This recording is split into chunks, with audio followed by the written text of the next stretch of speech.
Nanindigan si Pangulong Bongbong Marcos na hindi bahagi ng kanyang tungkulin bilang Pangulo ng Bansa ang paghingi ng tawad sa mga biktima ng paglabag sa karapatang pantao noong panahon ng batas militar.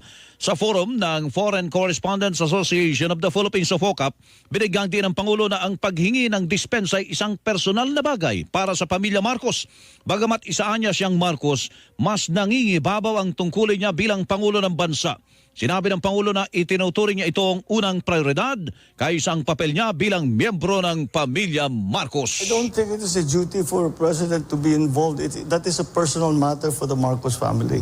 But you are a member of the Marcos family. Definitely, but it's more, my role as president is more important right now than my role as a member of the Marcos family. So I take that's my first priority. Ang tinig ni Pangulong Bongbong Marcos, samantala sinabi ng Pangulo na matagal na niyang hindi tinitingnan ang mga kaso ng tinatawag na nakaw